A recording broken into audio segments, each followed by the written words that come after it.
Hello, good morning.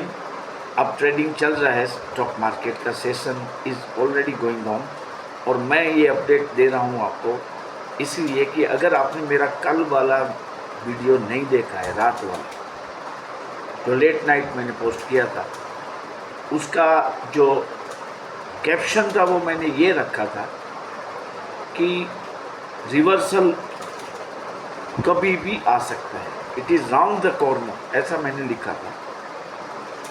और आज आपने देखा कि भारतीय बाजार बढ़त के साथ ओपन हो गए। कितना पैनिक था, आप खुद सोचो। कई लोगों ने मुझे ऐसी कमेंट भी की कि अभी निफ्टी 24 तक से नीचे नहीं जाएगा, ऐसा आप बता रहे हो, लेकिन वो तो 23 पे आ गया। किसी ने बताया ONGC घट रहा है, आपने बढ़ेगा। फिर क्या से क्या हो गया देखो आप। देखिए, जापान के निक्की में जो गिरावट आई थी उसमें से करीब 80% तो आज ही रिकवर हो गई। वो 9% तक बढ़ा था, फिलहाल 7% के आसपास अप है। निक्की जो एशियन मार्केट जापान का जो इंडेक्स है वो 2200 पॉइंट की तेजी दिखा रहा है और ताइवान इंडेक्स में 531 की तेजी है।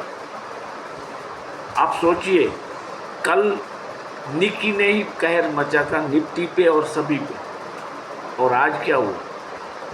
आ गया ना रिवर्सल। तो आप सब्सक्राइब नहीं होते हो वो तो ठीक बात है, लेकिन यार आप एप्रिशिएट तो करो कमेंट करके। जब आपको मेरी कोई बात गलत लगती है तो आप इमीडिएटली कमेंट कर देते हैं, लेकिन यार ये तो बताओ कि अकेला शायद मैं ही था यूट्यूब में कि जो बता रहा था कि मार्केट का जो रिवर्सल है it is round the corner. और निफ्टी ने तो कमाल कर दिया आज। देखो, 24,254 पे वो चल रहा था जब मैंने लास्ट उनको देखा। 173 पॉइंट की तेजी, और इतना ही नहीं, अभी तक वो 24,382 का हाई बना चुका है निफ्टी और 24,131 का लो बनाया है।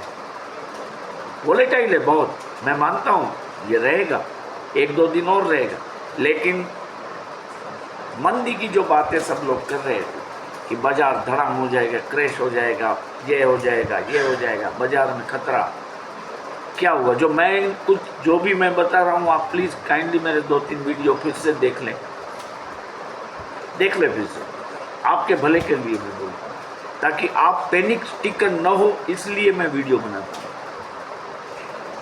और मेरे वीडियोस का पर्पस सिर्फ एकेडमिक है, ना तो कोई फीस ले रहा हूँ, मैं अपना वक्त देके आपको गाइड करने का प्रयास कर रहा हूँ। बाकी तो ये स्टॉक मार्केट है, इसका प्रेडिक्शन सही कोई भी नहीं कर सकता, लेकिन जिसका लॉजिक चलता है ही कैन एटलीस्ट इंटरेक्शन ऐसा करता है कि जो दूसरों से अलग होता है। आप समझते हैं मेरी बात? बैंक निफ्टी में क्या हुआ? बैंक निफ्टी, आप सोचो कि 50,688 तक का हाई बना के आए, इतना हाई, और फिलहाल वो 50,141 पे चल रहा है। अब तो है ही है, उसमें भी 500 पॉइंट तक की तेजी हुई थी, लेकिन बाद में लड़खड़ाया गया क्योंकि बिकवाली आएगी। मैंने जैसे आपको बताया था कि आप कृपया 24,000 वाला निफ्टी का कॉल ले लीजिए। क्या दिया उसने? आपने वो देखा क्या? आई होप कि आपने देखा होगा, और अगर आपने लिया होगा तो आपको कुछ मुनाफा भी हुआ होगा। लेकिन मुझे दुख इस बात का है कि आप अप्रिशिएट नहीं करते हो, लेकिन जब क्रिटिसिज्म का मौका मिलता है तो इमीडिएट आप उनको ग्रैब कर लेते हो। ये ठीक नहीं है। देखिए 24,000 वाला जो कॉल था वो उसकी क्या प्राइस चल रही है।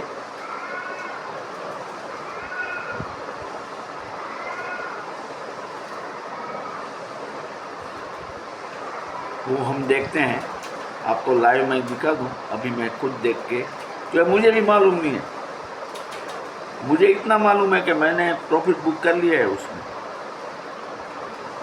तो आपने वो लिया है या नहीं लिया है। वो उसने आज 427 का हाई लगाया और 258 का लो लगाया। कल उसका जो, अगर मैंने तो परसों दिया था, लेकिन फिर भी मैं बताऊं कि कल भी मैंने रिपीट किया था, तो 255 पे वो खुला आज और 427 तक गया। आप देखिए, इस मार्केट में ऐसा प्रेडिक्शन देना वो बच्चों का खेल नहीं है। सब डरते हैं, सब डरते हैं। अब क्या होगा आगे, ये बात इंटरेस्टिंग है। तो देखिए, आज से रिजर्व बैंक ऑफ इंडिया की जो क्रेडिट पॉलिसी की मीटिंग है वो शुरू हो चुकी है। उसका आउटकम 8 को आएगा। मतलब हमारे आरबीआई के जो होनहार गवर्नर साहब है शशिकांता दास जी, उनको मैं प्रणाम करता हूँ। वो 8 तारीख को प्रेस कॉन्फ्रेंस करके मीटिंग के आउटकम दिखाएंगे। और मुझे ऐसा लग रहा है ये इंटरनल, मतलब ये अंदरूनी भीतर में मुझे ऐसा लग रहा है कि शायद आरबीआई रेट कट कर देंगे। क्योंकि देखिए, अमेरिका सितंबर में करने वाला है, इसका मतलब ये नहीं है हम भी सितंबर में करें, ऐसा मतलब नहीं है। अब तो हमारी इकोनॉमी एटलीस्ट अभी तो अमेरिका से अच्छी चल रही है या उससे एट पार है। तो लगता है कि मार्केट में जो पैनिक बढ़ा है, मिडल ईस्ट क्राइसिस, येन पोजीशन का अनवेंडिंग, ये चीज़ों के चलते मुझे ऐसा लग रहा है कि शायद रेट कट आ सकता है। देखिए, ये तो भीतर की बात मैं आपको बता रहा हूँ, मैं कोई प्रेडिक्शन नहीं कर रहा हूँ, लेकिन मुझे ऐसा लग रहा है, आई एम स्मेल्टिंग, कि बाजार में लोगों का जो भरोसा कम हो गया था 2 दिनों में, उसको वापस पटरी पे लाने के लिए और पूरी दुनिया को सरप्राइज करने के लिए शायद ऐसा हो सकता है। जो भी घटा है, 0.10 या 0.25, लेकिन हो सकता है कि रेट कट हम करेंगे। रेट कट की जो शुरुआत है दुनिया में वो हमसे होगी। जापान ने बढ़ाया, बैंक ऑफ इंग्लैंड ने शायद थोड़ा सा कम किया है, मुझे याद नहीं। हर जगह पे इंटरेस्ट रेट बढ़ रहे हैं, तो हम इसको घटा के दुनिया को ये दिखाएंगे कि हमारी इकोनॉमी बढ़िया चल रही है। जो भी दिक्कतें आई वो अभी भी है, लेकिन उसको ओवरकम करते करते हमारे इस सुवर्ण काल में, और हमारा आज़ादी दिन भी है 15 अगस्त को ही, मतलब after exactly a week we would be celebrating the Independence Day on the day when RBI will announce its credit policy. हाँ, एक जो चीज़ मुझे लग रही है कि डिपॉजिट ग्रोथ कम आ रहा है बैंकों में, ये बात सही है। तो इसके कारण इसको इसके जो चांसेस है रेट कट के, वो मुझे इस मीटिंग में 60% लग रहे हैं। क्योंकि बैंकिंग इंडस्ट्री में क्या होगा इससे कि उनकी इनकम आय कम हो जाएगी, नेचुरली आय कम हो जाएगी, और डिपॉजिट ग्रोथ तो है ही नहीं। तो शायद बैंकिंग सेक्टर को थोड़ा सा झटका सा लगे, लेकिन एक चीज़ आप याद रखो कि कोई भी सरकार वो एक हाथ से दे के दूसरे हाथ से वापस ले लेती, कुछ चार्जेस बढ़ा देंगे। और वैसे भी बैंक जो चार्ज ले रहे हैं वो कितने आप सब जानते हैं। प्राइवेट बैंकों की तो बात ही छोड़िए, आप कितना चार्ज ले रहे हैं। क्रेडिट कार्ड को देखो आप, कितना, वो तो ब्लड सकिंग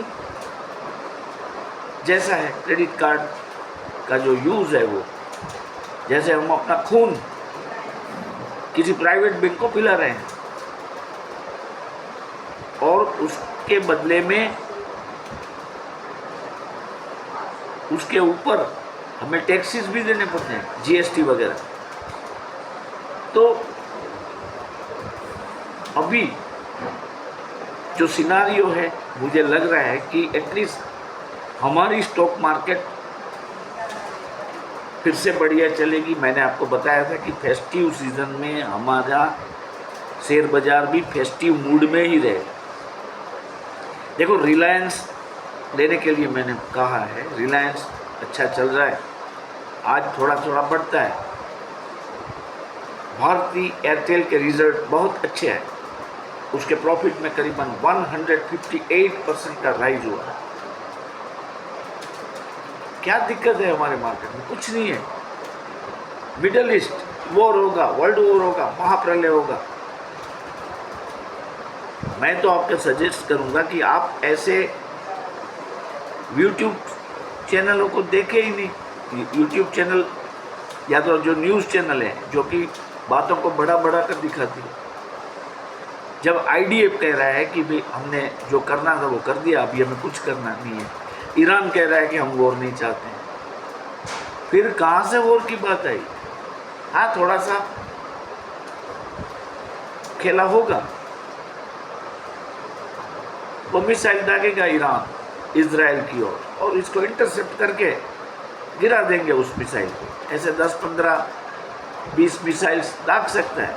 उस 2 दिन 3 दिन में मार्केट फिर क्रैश हो सकती है, ये एक खतरा है। जब तक ईरान ने मिसाइल नहीं दागी है इजराइल की तरफ ज़्यादा, तो मार्केट का मूड थोड़ा सा सुधरा है।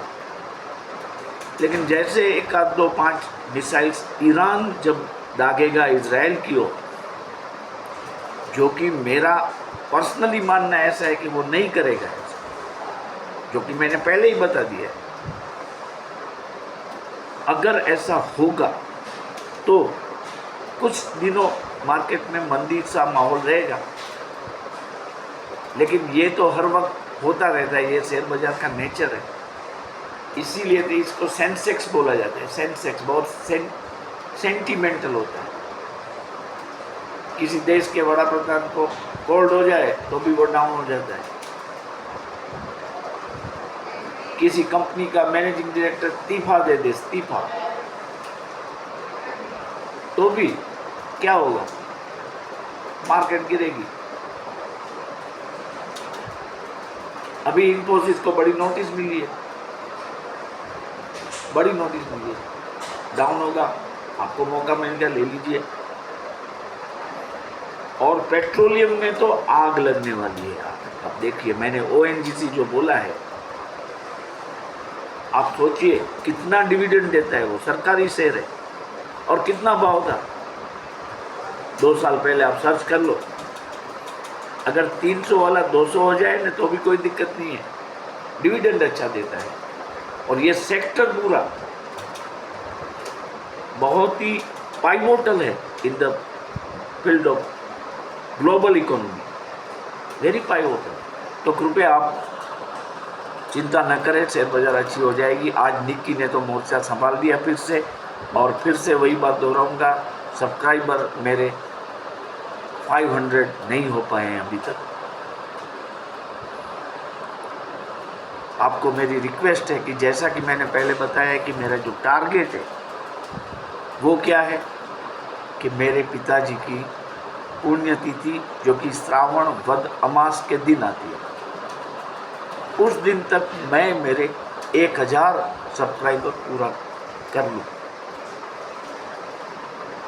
तो मैं चाहता हूँ कि आप और अपने दोस्तों को, अपने रिश्तेदारों को कहते हुए मेरी चैनल में ज़्यादा से ज़्यादा सब्सक्राइबर्स जुड़वाने में मुझे हेल्प करें। ये मेरा एटलीस्ट श्रावण मंथ का एजेंडा है, उसमें आप मुझे हेल्प करें। बाकी ट्रेड मैं दूंगा, अवश्य दूंगा। 24,000 वाला जो निफ्टी का कॉल था वो बढ़िया रहा, लेकिन आरबीआई की पॉलिसी हमारे पर हावरिंग हो रही है, मतलब बहुत नज़दीक है। 8 तारीख को अनाउंसमेंट आएगा। तो अगर आप रिस्क लेना चाहते हैं, देखिए मैं आपको बताऊं, फिर ब्लेम मत करना।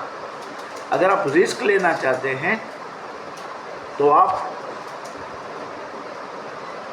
बैंक निफ्टी में, मैं देख लूँ कि फ़िलहाल कितना चल रहा है वो, मैं देख लूँ मेरे दूसरे मोबाइल से, फिर पता लगेगा कि बैंक निफ्टी अभी कहाँ चल रहा है। बैंक निफ्टी राइट नाउ हम देख लें, फिर मैं बताऊं आपको कौन सा ऑप्शन आप ले सकते हैं। देखिए, मैंने ये जब वीडियो बनाना शुरू किया था तब इसका जो भाव था वो 50,092 पे चल रहा था, वो 50,149 पे चल रहा था, 46 पॉइंट की तेज़ी में।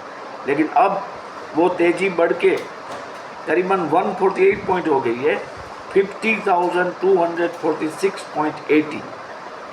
तो मैं आपको सजेस्ट करूंगा कि बैंक निफ्टी की नेक्स्ट एक्सपायरी का, ये जब भी हो ये एक्सपायरी, उसकी बात मैं नहीं कर रहा हूँ, इसके बाद वाली एक्सपायरी का आप 50,000 वाला सीई ले लीजिए।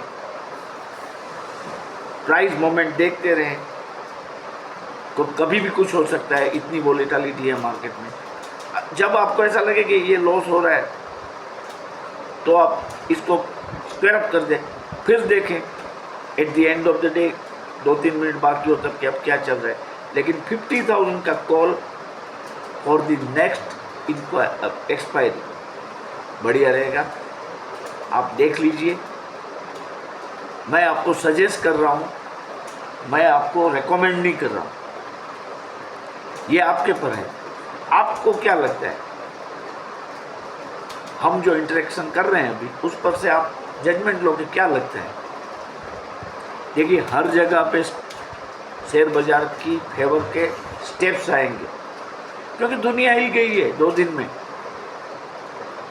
और वो मेन चैलेंज तो अभी बाकी है, उसका इम्प्लीमेंटेशन होता है, वह क्या है, वो डिफ्यूज़ हो जाता है, क्या है वो टेंशन। तो यूएस में भी शायद स्पेशल सेशन करके रेट कट आ सकता है, ये भी पॉसिबिलिटी है। तो मार्केट के लिए जो अगला वीक होगा वो वीक कुछ चमत्कार करके दिखाएगा। लेकिन इसके साथ साथ ये बात याद रखें कि शॉर्ट मंथ है ये, ट्रेडिंग के सेशन बहुत कम है, छुट्टी आएगी 15 तारीख को, तो उसको भी आप ध्यान में रख के फिर ट्रेड ले ऑप्शन के, ताकि आपका प्रीमियम गले नहीं। ये बात हमेशा याद रखिए, before the opening of A session जब आप बैठते हैं ट्रेड करने के लिए, तब आप ये बात अपने माइंड को बता दें कि ये शॉर्टर एक्सपायरी है, शॉर्ट एक्सपायरी है। ओके, तो मैं शाम को फिर से मिलता हूँ आपको। और आशा करता हूँ कि आज मेरे 500 सब्सक्राइबर पूरे हो जाएंगे। Okay, have a nice remaining trading session to all.